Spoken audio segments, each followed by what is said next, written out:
레위기를 마무리하면서 오늘 사실 26장이 그 레위기의 결론에 해당합니다. 결론. 이 레위기는 가장 큰 주제, 하나님께서 내가 거룩하니 너희도 거룩해라. 내가 거룩하니 너희도 거룩해라. 목회하면서 종종 그런 질문을 받아요. 목사님 뭐가 제일 힘드세요? 여러분 생각에는 제가 뭐가 제일 힘들 것 같으세요? 사실은 저 자신의 어떤 죄, 또 죄악된 생각, 또 죄성, 이런 게 제일 힘든 것 같아요. 그거와 늘 싸워야 되고, 그거와 늘 이렇게 긴장 관계 속에서 이렇게 죄가 틈타지 못하도록 늘 그렇게 해야 되는데, 그런 것들이 제일 힘들게 하는 그런 일 같아요. 이 레위기를 통해서 하나님께서 우리에게 처음에 앞부분에는 5가지 그 예배, 제사를 말씀을 해주셨습니다. 번제, 그리고 이제 소제, 화목제, 속죄제, 속건제. 화목제, 속죄제, 속건제, 번제, 이것은 전부 다 한마디로 얘기하면 자기를 쳐서 죽이는 일이에요. 그래서 사실 우리가 신앙생활 하면서 나와 싸우는 일, 내 죄와 싸우고 나의 연약함과 싸우고, 우리가 하나님 앞에 이렇게 예배할 때에도 우리의 예배를 가로막는 일들이 얼마나 많이 있습니까? 그죠? 어떨 때는 사람과의 관계의 막힘 때문에 예배가 안 되는 거예요. 또 어떨 때는 이게 내가 죄인지도 모르고 다른 사람의 얘기만 듣고 오해를 하는 거예요. 그래가지고 선입견이 생겨요. 그래서 예배가 막혀요.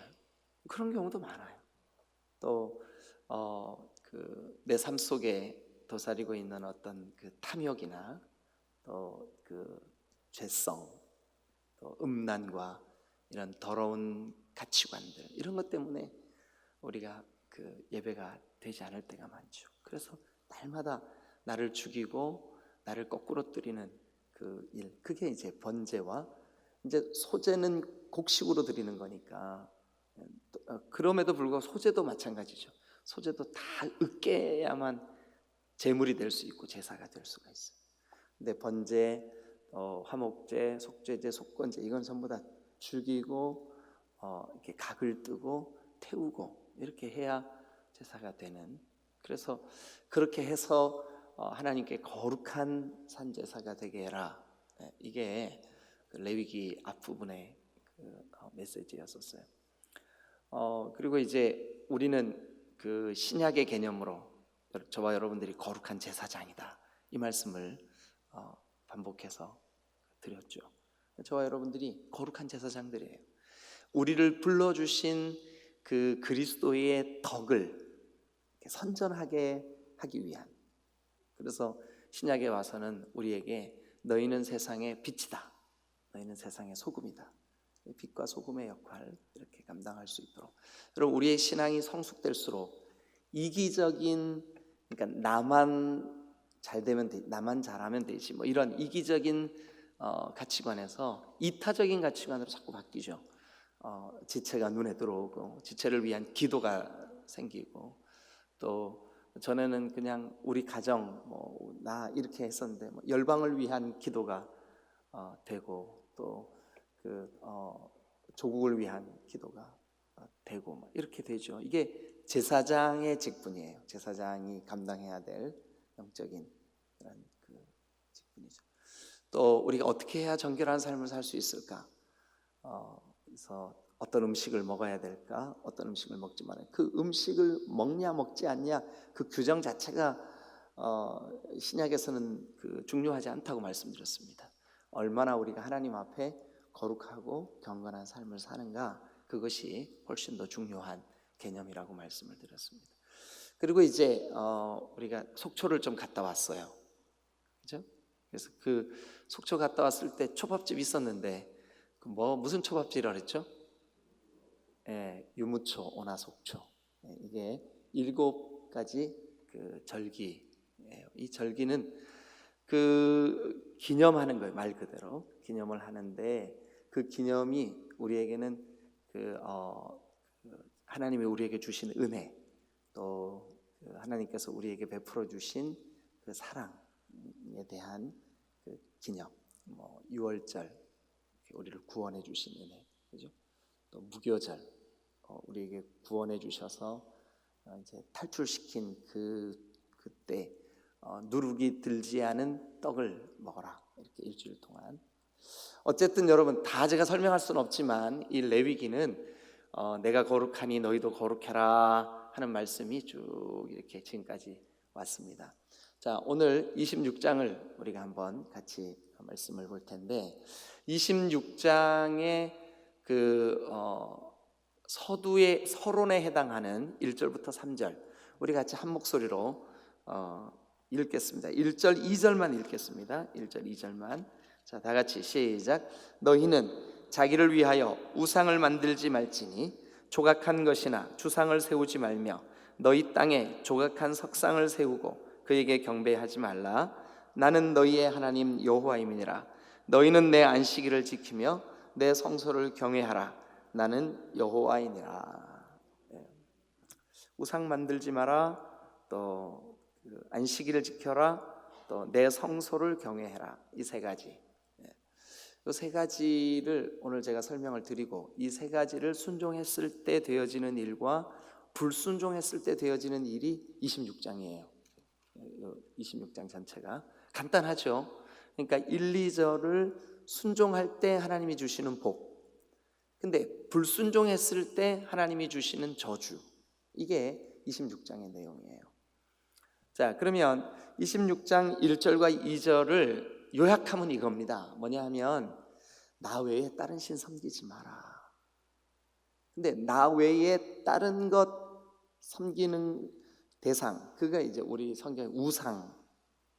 근데 이 우상이 원어로 보면 이 우상이라는 말이 허무한 것이란 뜻이에요. 허무한 것. 없는데 붙잡으려고 막 그래. 여러분 인생이 가장 뭐랄까요? 붙잡으려고 하는 것 중에 하나가 물질이죠. 물질, 돈. 그죠? 근데 돈을 붙잡으려고 막 달려가는데 그게 허무해요. 제가 절실히 느꼈던 한 가지 이야기를 들려드릴게요. 30대 때 제가 좀 일찍 담임 목사가 됐어요. 33살에 담임 목사가 됐는데 첫 담임 목사가 돼서 목회를 했던 곳이 하남이에요. 하남. 근데 하남에 목회를 어느 날 교회 집사님 한 분이 그러더라고요. 목사님, 하남에 신장이라는 곳이 있어요. 신장동. 그 신장시장 안에 무슨 한 의원이 있는데 거기 아세요? 그러더라고요. 모르겠는데 제가 잘 모르겠어요. 그랬더니 거기요, 세상에 몇 달 전에 압구정동에서 그 아버지 죽인 그 청년 있잖아요. 그 서울 압구정동에서 아버지하고 엄마를 아주 잔인하게 살해한 청년이 있었어요. 여러분, 그 사건이 있었어요. 제가 30대 초반이었으니까 오래전이죠. 있었어요. 근데 그 청년의 사연이 뭐냐 하면 그 한 부부가 압구정동에 사는데 딸도 하나 없이 요 청년 하나예요. 아들이. 그래서 이 아이를 얼마나 금이야 오기야 키웠는지 몰라. 그래가지고 미국에 유학도 시키고 하여튼 굉장히 풍요롭게. 그리고 이제 그 엄마 아버지가 재산이 좀 많았어요. 압구정동에 나지막한 빌딩이지만 하여튼 빌딩을 하나 가지고 있었어요. 여러분들이 압구정동 빌딩 가지고 있었다 그랬더니 아무 감동이 없는 것 같으신데 압구정동의 빌딩이요 장난이 아닙니다. 아무리 싼 것도 100억이 넘어야 살 수가 있어요. 그래도 감동을 안 하시네. 근데 그 정도 재산을 가지고 있으니까 돈이 좀 있는 거죠, 그죠? 그래 뭐 하고 싶은 거 다 시킨 거예요, 이 아이를. 그런데 이제 이 아이가 30살인가 뭐 31살인가 됐을 때 자기 나름대로 뭐를 좀 해보고 싶은 일이 있었어요. 장사인지 뭐 하여튼 뭐를 해보고 싶은 일이 있었어요. 근데 부모가 느낄 때는 아직 얘가 그 부모의 재산을 맡길 만큼 이렇게 사회적인 경험이나 철이 들거나 이러질 못한 거예요. 그래서 그 부모가 재산을 안 주고 이제 얘는 밥만 먹으면 엄마, 아버지 저 좀 사업하게 좀 밀어주세요. 그래 뭐 언젠가 나한테 주실 건데 이거 저한테 주세요. 근데 엄마 아버지는 안 된다, 아직 때가 안 됐다. 네가 결혼도 해야 되고 뭐 이것저것 이렇게 좀 그래야 되는데 어떻게 이렇게 일찍 줄 수가 있겠냐. 그래가지고 안 줬어요. 근데 부모가 자기한테 재산 안 준다고 부모를 막 너무 잔인하게 죽인 거예요. 그리고 도망을 왔는데 그 제가 목회하던 신장시장 거기에 도망을. 그 신장시장에 있는 한 의원이 이 돌아가신 자기 아버지의 형님이에요. 그리고 큰 집으로 도망을 온 거예요. 그리고 거기 숨어 있다가 경찰들한테 걸려가지고 수갑차고 감옥에 갔어요. 그럼 도대체 돈이 뭐길래 사람의 마음을 이렇게 황폐하게 만들고 이렇게 잔혹하게 만들까요? 근데 막상 그것만 있으면 다 될 것 같아가지고 그거를 딱 손에 넣으면 그 넣는 순간 또 다른 그 허무함이 사람을 기다리고 있는 거죠. 그게 우리 인생이에요. 여러분 이런 것을 뭐라 그러냐면 우상이라 그럽니다. 허무한 거. 그런데 이 허무한 이 우상을 사람들이 마음을 뺏겨요. 그것을 추구해요. 그걸 목적으로 삼아요. 그렇게 하지 마라. 그래서 여러분 1절 보시면 너희는 자기를 위하여, 그러니까 우상은 자기를 위하는 거예요. 근데 자기를 위하여 사는 삶은 언제든지 허무하고 그 결론이 심판이고 지옥이고 형벌이고 이게 그 영적인 진리예요. 이걸 깨달아야 돼요. 그래서 하나님이 너 그 허무한 아무것도 아닌 것을 위하여 그것을 만들거나 뭘 세우거나 또 경배한다는 말은 예배한다는 거죠. 그런 것을 하지 마라. 우상 숭배하지 마라. 여러분 저와 여러분들이 오해하기 쉬운 게 뭐냐 하면 우상은 어떤 형상을 만들어 놓은 걸 우상이라고 생각하는데 당연히 그게 우상이죠. 근데 거기서 끝나는 게 아니라 우리 자신을 위하여 마음을 주는 거, 이게 우상이에요. 여기 너희는 자기를 위하여, 그러니까 우리 자신을 위하여 마음을 뺏기는 거, 그게 우상이에요. 여러분 우리가 마음을 두고 사랑하고 예배하고 경배하고 오직 하나님 한 분 외에 그 대상이 없는 줄로 믿습니다. 하나님만. 그러니까 우리가 예배해야 될 대상 잊지 마라. 헷갈리고 흔들리고 하지 마라. 하나님 한 분밖에 없다. 이게 그 레위기의 전체 주제이면서 동시에 이 26장의 첫 선언이에요. 그리고 두 번째는 그러니까 하나님 말고 다른 예배의 대상 만들지 마라. 다른 곳에 마음 뺏기지 마라. 다른 것은 다 허무하다. 이거예요. 그 다음에 두 번째 2절 보세요. 너희는 내 안식일을 지키며, 내 안식일이 뭐예요? 여호와 하나님을 기억하여 하나님 예배하는 날이에요. 그죠? 그러니까 하나님을 위한 시간이에요. 하나님을 위한 시간. 여러분 이것이 신약에는 거룩한 주일의 개념으로 바뀌었다고 제가 이렇게 여러 번 말씀드렸죠. 그러니까 오늘날 그리스도인들에게 하나님을 예배할 수 있고 예배하도록 시간을 떼어서 하나님께 내어드리는, 그러니까 시간을 하나님께 내어드려라. 이게 두 번째예요. 예배의 대상이 누군지 기억해라. 하나님, 그 하나님께 예배할 시간을 구별해라. 안식일. 이해가 되셨죠? 시간을 구별해라. 그러니까 우리의 삶 속에 막 분주하고 그 시간이 없어서 못 나왔습니다. 이게 사탄의 전략이라고요.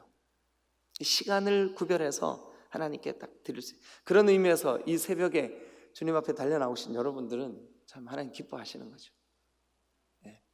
정말 하나님 기뻐하시는. 누가 그러더라고요. 목사님, 외국에는 새벽 예배 없다며요. 근데 왜 한국 교회만 그렇게 새벽 예배에 목을 매요? 그러더라고요. 외국에 새벽 예배 있습니다. 가보지도 않고 안 가본 사람들이 이겨요. 항상 보면 외국에 새벽 예배 있습니다. 예수님께서 새벽 미명에 따로 한적한 곳에 가셔서 하나님과 시간을 보내셨습니다. 모든 성경에 하나님과 동행했던 사람들은 그 첫 시간을 하나님께 내어드렸습니다. 그래서 여러분, 이 새벽에 주님 앞에 달려 나와서 이 하루의 첫 시간을 주님을 예배하고 주님께 내어드리는 것은 아주 귀하고 또 하나님 기뻐하시는 일입니다. 그런데 오늘 여기 성경에도 보니까 너희는 내 안식일을 지키며, 즉 시간을 구별하여 하나님을 예배해라. 그 다음에 세 번째는 뭐냐 하면 내 성소를 경외해라.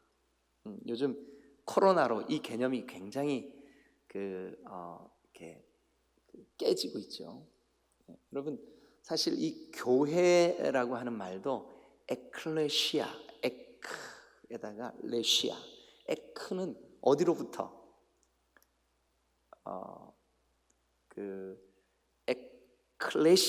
클레시아라 그러거든요. 이게 에크라고 하는 말하고 클레시아가 결합된 단어가 에클레시아예요. 근데 이 에클레시아는 불러낸 무리라는 뜻이에요. 불러낸 무리. 그러니까 어디로부터 불러낸 무리? 저 죄로부터, 세상으로부터, 불신앙으로부터 불러낸 무리. 그 무리라고 하는 말 속에는 이 공동체라고 하는 뜻이 있어요. 그러니까 예배가 나 혼자, 그러니까 여러분 영상으로 예배 드려보니까 어때요?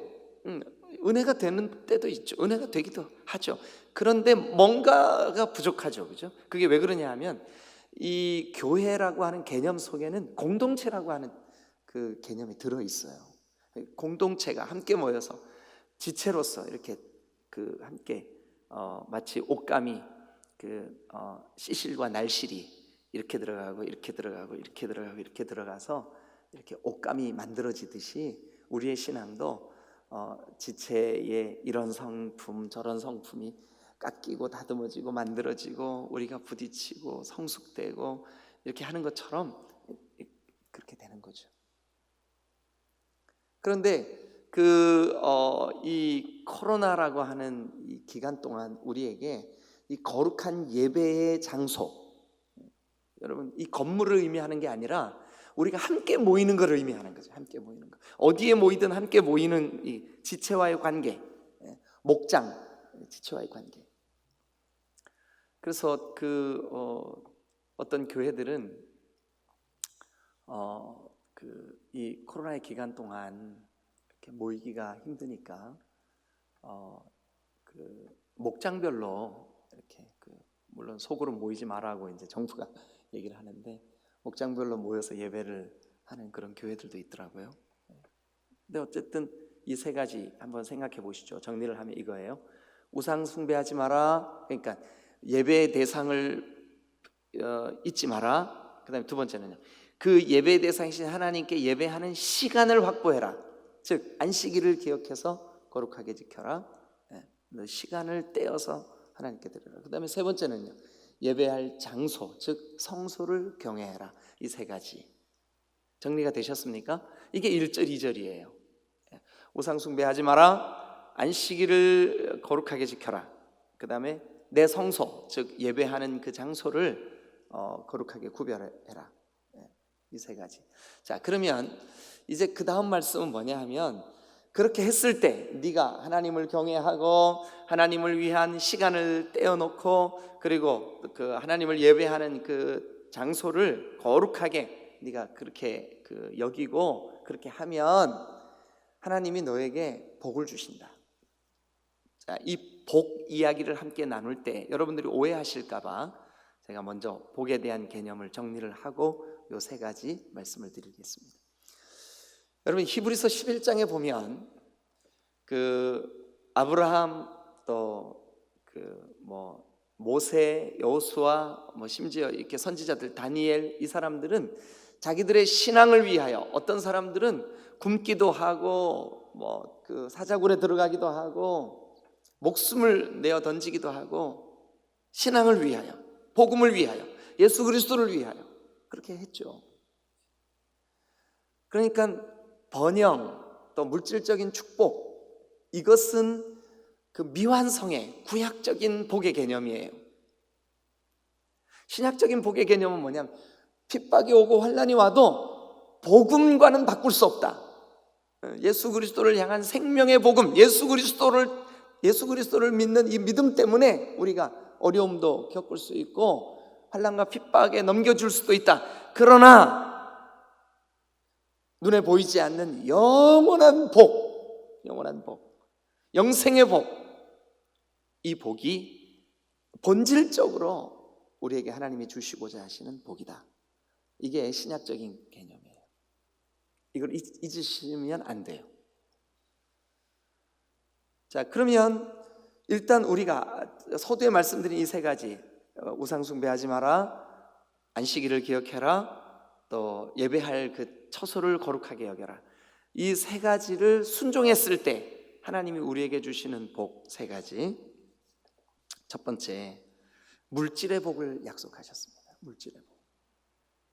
이것이 신약에서는 예수 그리스도께서 우리를 위하여 그 생명의 복음, 이 복음을, 그래서 눈에 보이는 물질의 복이 보이지 않는 영생의 복의 개념으로 성숙됐어요. 더 발전했어요.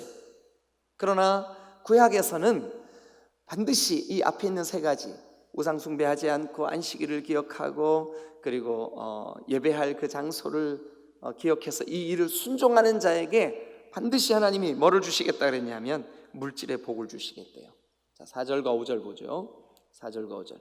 내가 너희에게 철 따라 비를 주리니 땅은 그 산물을 내고 밭에 나무는 열매를 맺으리라. 그 다음에 5절도 보면 그 끝에 너희가 음식을 배불리 먹고 너희의 땅에 안전하게 거주하며, 이게 순종할 때 주시는 하나님의 축복이에요. 순종할 때 주시는 하나님의 복, 뭐냐면 물질의 복이에요. 물질의 복. 그러나 반대로 불순종할 때 하나님께서 주시는 그 재앙, 저주, 뭐냐면 22절 끝에 한번 보시죠. 내가 들짐승을 너희 중에 보내리니 그것들이 너희의 자녀를 움키고 너희 가축을 멸하며 너희 수요를 줄이리니 너희의 길들이 황폐하리라. 밑줄 그어보세요. 그 다음에 26절도 보세요. 내가 너희가 의뢰하는 양식을 끊을 때에 양식을, 그 다음에 끝에 너희가 먹어도 배부르지 아니하리라. 그러니까 순종하면 물질의 복을 주지만 불순종하면 너희 물질을 빼앗기리라. 자, 다시요, 헷갈리시면 안 됩니다. 신약의 개념으로는 뭘까요? 복음을 위하여 또 복음을 깨닫고 난 이후에 이 물질의 복이 주어지지 않더라도, 그리 아니하실지라도 우리가 하나님을 경외하는 그 성숙된 복음으로 발전됐어요. 그러나 이 구약적인 개념으로는 너희가 순종하면 반드시 이 물질의 복을 주신다. 이것을 잊지 마시기를 주님의 이름으로 축원합니다. 부분적으로 신약을 사는 오늘날에도 여러분, 이 복은 유효해요. 우리가 진실되게 하나님을 경외하고 그 부모의 세대가 진실되게 하나님을 경외했던 그 가족들이, 후손들이 복을 받는 걸 우리 주변에 많이 봐요. 그러나 거기서 끝나지 않아요. 눈에 보이지 않는 영원한 복음과 영생과 그리스도 안에 있는 이 생명의 복을 누리시기를 주님의 이름으로 축원합니다. 여러분, 우리가 스데반 집사님 같은 경우 설교 한 번 하고 돌에 맞아 죽죠. 그럼 이 사람 복 못 받은 건가요? 아니에요. 그리스도 안에서 이 복은 물질을 초월해요. 이 부분에 대해서 여러분들이 헷갈리시면 안 돼요. 여러분들 물질을 초월한 영원한 사탄에게 절대로 뺏길 수 없는 영생의 복을 누리시기를 주님의 이름으로 축원합니다. 하나님을 경외하고 하나님을 사랑하는 사람들에게 주시는 이 물질의 복이 있다, 이걸 기억하세요. 두 번째, 평강의 복을 주신대요. 평강의 복. 자, 6절 한번 봅니다. 6절. 내가 그 땅에 뭐를 줄 것인즉 평화를 줄 것인즉. 7절도 보세요. 너희의 원수들을 쫓으리니 그들이 너희 앞에서 칼에 엎드려 원수를 물리쳐 주신대요. 그러니까 평강의 복을 주신대요. 평강의 복. 그러나 만약 우리가 불순종하면 우리에게서 이 평화가 깨진다고 성경이 말씀하고 있어요. 자, 21절 보세요. 너희가 나를 거슬러 내게 청종하지 아니할진대 내가 너희의 죄대로 너희에게 7배나 재앙을 내릴 것이다. 그러니까 평화가 깨지는 거죠.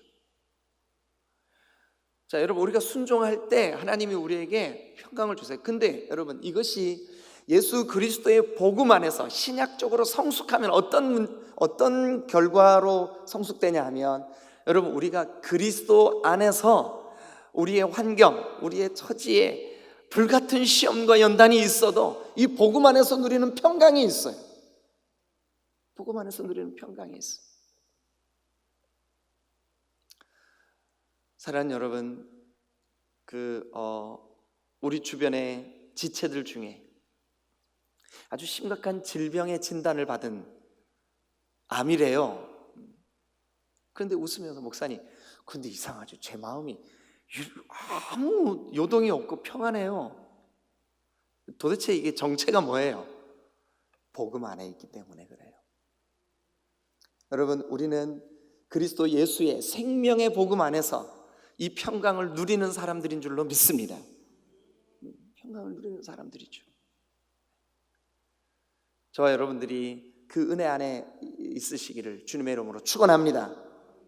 세 번째, 그러니까 아까 우상 숭배하지 마라, 안식일을 지켜라, 그리고 성소를 경외해라, 이 세 가지를 순종할 때 주시는 세 번째 복은 뭐냐 하면 하나님의 임재를 누리게 된다는 거예요.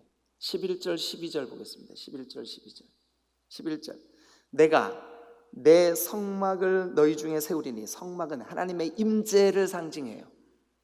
성막을 너희 중에 세우리니 내 마음이 너희를 싫어하지 아니할 것이요 나는 너희 중에서 행하여 너희의 하나님이 되고 너희는 내 백성이 될 거다. 그러니까 하나님이 함께 계셔 주실 거다. 임재하실 것이다.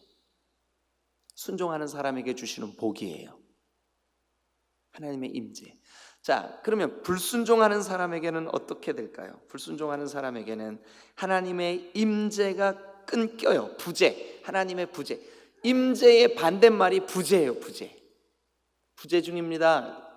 그러니까 하나님이 임재해 주시는 사람, 하나님이 임재해 주시는 영혼, 하나님이 임재해 주시는 찬양, 하나님이 임재해 주시는 예배, 하나님이 임재해 주시는 여러분들의 삶의 자리, 여러분, 이게 복인 줄로 믿습니다.